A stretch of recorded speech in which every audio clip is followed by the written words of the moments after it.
Hi, and welcome to Golden Realty Group's channel. Thank you for watching. I'm Genevieve Golden, and this is Brenda Barnhart. Hi. From Click to Close. She's going to go over what mortgages are and all kinds of fun stuff like that. We're going to learn some stuff today. So I guess, how are we going to buy a house? We're going to buy a house with Brenda. That's cool. So tell me a little bit about yourself, how you got in the business first, and then we can move on to, why is this your passion? Well, all right. How I got in the business was I wanted to get out of high school, and it was I was with the Office Education Association, and that was the way I could get out of school early. And then all of a sudden, I was in a bank, and then I had to work Saturdays, and then it was like a real job, and I moved into every facet of a bank with the exception of commercial lending, and went into real estate and just had a passion for it and just stayed there. Well, Brenda's been working with us for a while, and we've had a very, very good experience with her. She makes our clients feel comfortable. She treats them with respect. First-time home buyer to buying a $2.5 million house, you get the same service. Everybody gets the same service, and it's number one. So tell me about the process. Let's just say I'm a brand new home buyer, right? And I want to buy a house. And I call you, what are you going to tell me to do? Well, first off, the basic thing that we need is we need you to fill out an application. That application, it's going to come in and it's going to ask your personal information like name, address, social security number, date of birth, where you work, how much money have you been saving up for this home purchase, and your income. And then we're going to take that information and then we'll review your credit, we'll review your income, we'll review your debt, and we'll see based on that information, how much money do you have left over for a house payment? How much money you have left over for house payment, then we work it backwards saying, okay, based on that, that's how much you have left, you should be in this price range. To be able to stay in a specific price range. And maybe we'll go over it in a little bit about interest rates and how that whole thing works. But so when they put in their application, they need what, maybe 2 years worth of tax returns at some point? Or well, actually for self-employed borrowers or any borrower that comes in and has variable income, like maybe they're a 1099 income or they have a lot of overtime or they have commissions and that sort of thing, then 2 years is fine. But other than that, if you're a W-2 or a salaried employee, all we need is generally your last 2 years W-2s, your last month's pay stubs. And when we kind of turn that corner as far as the end of 1 year going into the next year, the last pay stubs of the year are really important, because what the last pay stub of that year will tell us is how much was your base income, how much was your overtime, how much was any commission. And because the key to that is if you're receiving overtime, commissions, or anything like that, we have to average it for 2 years. On that, and so that's important. Like that one we were working on together. Yes. Yeah. Okay. So do you ever need any copies of any investment accounts or anything like that they would need to turn in? Eventually, but for the most part, a pre-qualification will come in and it will say, based on the information you've put into the application, this is what we can do, right? Okay. Then what we do is we collect all that information after we've reviewed it to make sure that you say you earn $5,000 a month. Well, do you really earn that, or is that just an average that you gave us? Because unfortunately, our underwriters make us work in specifics. Tell the truth is the moral of the story. Yes. And don't be optimistic. Yeah, don't be optimistic. Well, the thing is a lot of people, they forget, and they think I'm going to get a zero money down loan and I don't need to save any money, right? So can you talk about that myth? Yes. And so, first off, for first-time home buyers, there are first-time home buyer programs out there. But the key about first-time home buyer programs is they don't pay for everything. Right. And so there's two sides to everything. There is the down payment for your loan if one is required. And then 2 is closing costs and prepaid items. Prepaid items being like your taxes, your escrow, insurance, that sort of thing. Yeah, so even if I'm getting, let's just say I'm getting a USDA loan, right, which is a zero money down loan, I still am going to have, what would you say the percentage would be? The percentage of money in the bank. Let's say I'm buying a $300,000 house and I need a certain percentage in my bank account to cover those things that you just mentioned, prepaids and other closing costs and things of that nature. What's a good number that they can use? What I say is, what to be safe, just bank about 10,000. And the reason for that is each property that you look at is going to have different taxes and different insurance. And so one property might have $2,500 a year in insurance, and that's $2,500 off the top. That's a lot of money. And then there are other policies that come in and it's $1,000. So, when you see lenders or agents that are saying, well, approximately, the approximately is because properties vary so much. Well, and a lot of the time we can, here at Golden Realty Group, which is fairly common actually, we can still get people, the sellers, to pay a portion of the closing costs, which will offset that $10,000 that she's talking about to some degree. Sometimes we can't get it all, sometimes we can get a little, but something is always better than nothing. So 10 grand basically, just in case. Plus, you have to be able to show them that you have enough money in the bank to make the payment, right?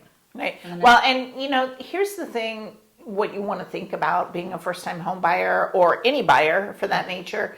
If your checking account right now shows that you have $68 in it, you need to stop and reflect. I mean, I know we don't want to pay rent any longer than we have to, but when you're a homeowner, all those things that happen in the home now are your responsibility. So if a hot water heater goes out, or Yard needs to be done, right, or there's an electrical outlet that needs to be fixed. I mean, just little things, and they add up. And if you have a total of $68 in your checking, you don't have anything to pull from to fix that up. And so therefore, your property starts decreasing in value instead of appreciating it. And then there's a bunch of deferred maintenance. That's not a good thing either. So a lot of people have been a little bit stressed out about interest rates lately. And, Joe can get an interest rate of 6 and Sally can get an interest rate of 10.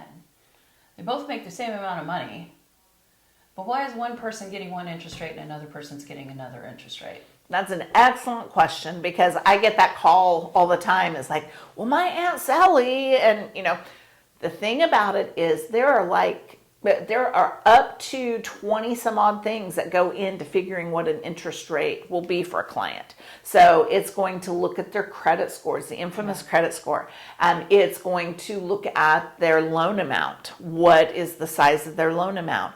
What is their debt to income ratio? What is their loan to value ratio? Is it a special program? Is it, so when you wonder, why can't they be more specific? It's because we have to see everything in whole to make sure, okay, well, it's met that box, it met that box. Oh, no, we got to make sure this is taken, so there's a lot of things. Because Joe might be putting $100,000 down and Sally might be putting $10,000 down.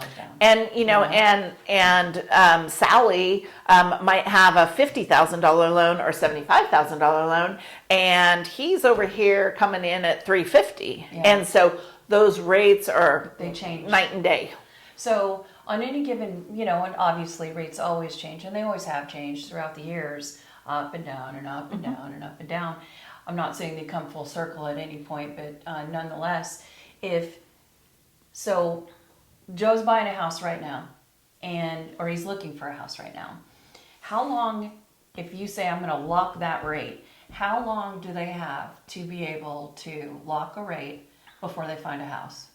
So, interesting point. There are programs available to where you can come in and lock in a rate. Okay. But they have to find that house within 30 days, 30 days. and close within a total of 60, right? Okay.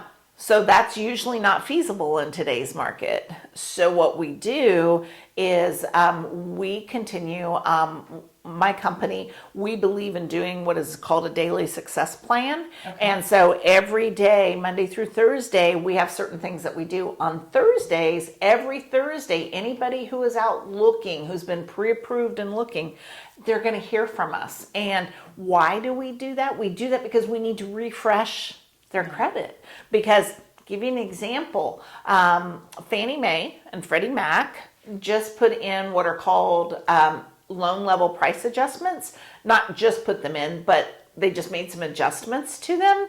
And so it's going to make conventional loans a little more expensive on the interest rates. Really? So last week, if you had pre-qualified, your rate could have been estimated at X percent, but then now it goes into effect May 1st, and now everyone is actually getting those in the pricing, because by the time they're delivered, Okay. Yeah, they're going to have to account for those increased loan level price adjustments. So that's all good news to have. And if you don't have someone who's proactive on that, doing that, you're like, yay, I found the house. You go in, and now you were at the top of the range for the house you were looking at.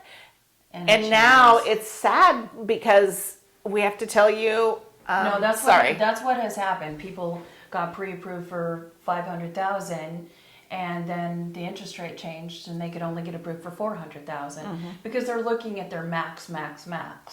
So here at Golden Realty Group, we actually try and spend less money. We try and talk people into spending less money, because that way, number one, they're more comfortable, and number two, they don't have to be stressed out about Right. their interest rate and whatever might change during Well, that and process. that's one thing I do like about Golden Realty Group is that they're very explanatory to their clients. And so we come in as a team, Yeah, it and works great. we explain that, because if we say your maximum is 350 and you're coming in with 360 for, hey, can this one work? Can this one work? Yeah. You have to have a lot of money Sometimes, down. sometimes it works, Yeah. but if you're always pushing that margin, sometimes the hard. taxes and insurance on a property They'll kick will you kick over. it out. Yeah. So saving your money, obviously, and keeping your credit score good. Like, what is like your bottom credit score that you can service? So they say 580, but at 580, so the lower the credit score, the higher the cost on that. The better the credit score, the lower the cost. And that's when you say- over the board. Well, when you say cost, what does cost mean? That means interest rate. That means fees that are charged by Fannie Mae, Freddie Mac, FHA, USDA, that type of thing. So then all of the little different things that are, it's not just like a flat rate when you're getting a loan. Right.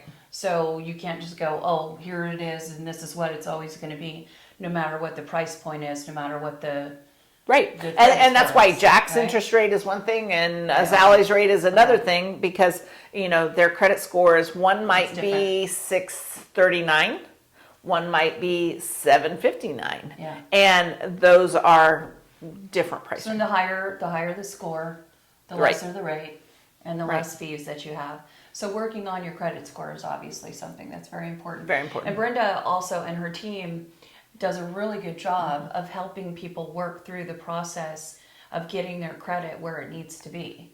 And I'll tell you, one of the things is I don't say no, I just say not now.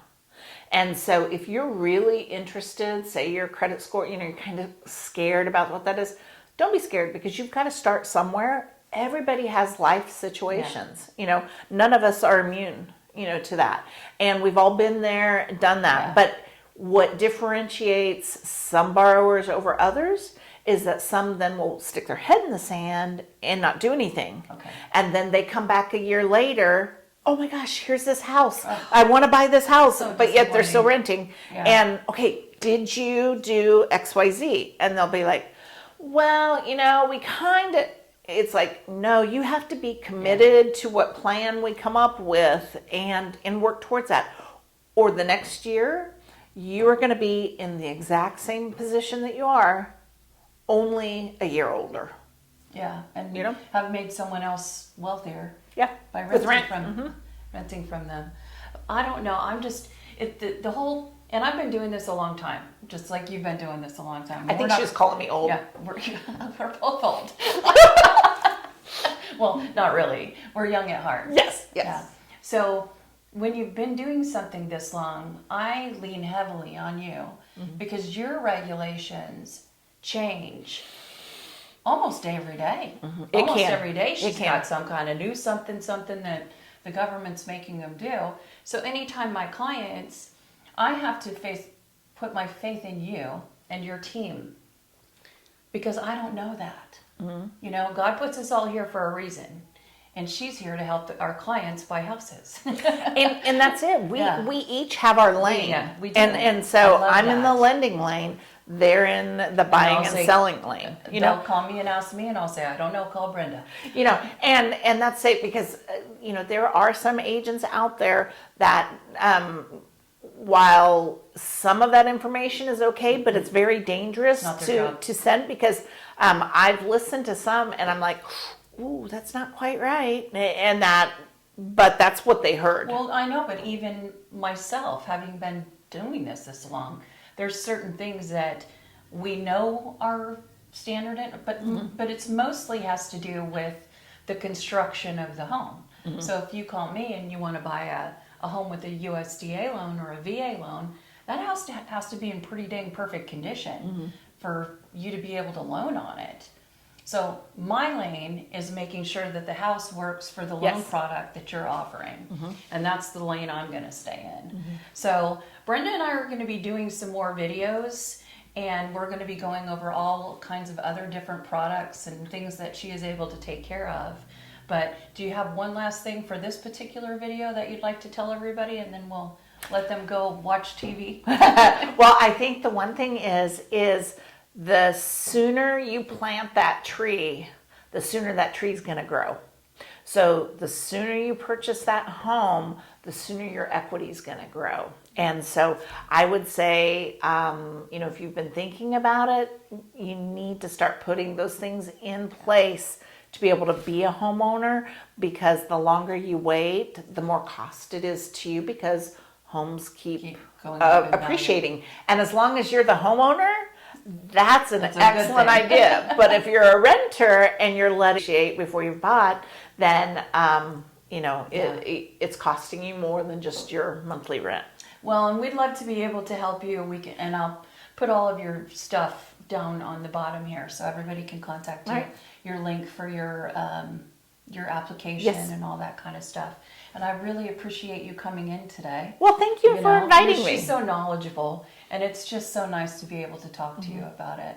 Well, awesome. And we thank you for watching. Once again, like and subscribe if you can. And we love you, and there's nothing you can do about it.